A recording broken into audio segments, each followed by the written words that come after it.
राष्ट्रीय स्वयंसेवक संघाच्या संघ शिक्षा वर्ग आणि कार्यकर्ता विकास वर्ग या प्रशिक्षण शिबिरांचा समारोप आज नागपूरच्या रेशीमबाग मैदानावर झाला।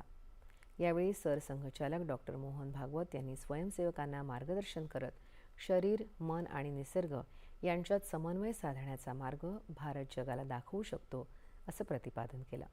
आत्मनिर्भरता, चारित्र्य निर्मिती आणि राष्ट्रहितासाठी सक्षम कार्यकर्ते घडवण्याचं कार्य अशा प्रशिक्षण वर्गांमधून साध्य होत असल्याचं त्यांनी सांगितलं।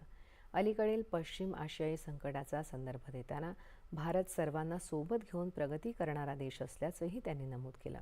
या कार्यक्रमाला प्रख्यात उद्योगपती कुमार मंगलम बिर्ला प्रमुख पाहुणे म्हणून उपस्थित होते। राष्ट्रीय स्वयंसेवक संघाने आपल्या व्यापक संघटनात्मक जाळ्याच्या माध्यमातून विविध नैसर्गिक आपत्तींच्या काळात समाजासाठी महत्त्वपूर्ण योगदान दिल्याचं त्यांनी यावेळी सांगितलं। मे ते जून महिन्यात नागपूर इथं आयोजित या प्रशिक्षण शिबिरांमध्ये देशभरातील सुमारे 833 स्वयंसेवक सहभागी झाले होते। अहमदाबाद येथे आजपासून पहिल्या जागतिक योगासन क्रीडा स्पर्धेला प्रारंभ झाला।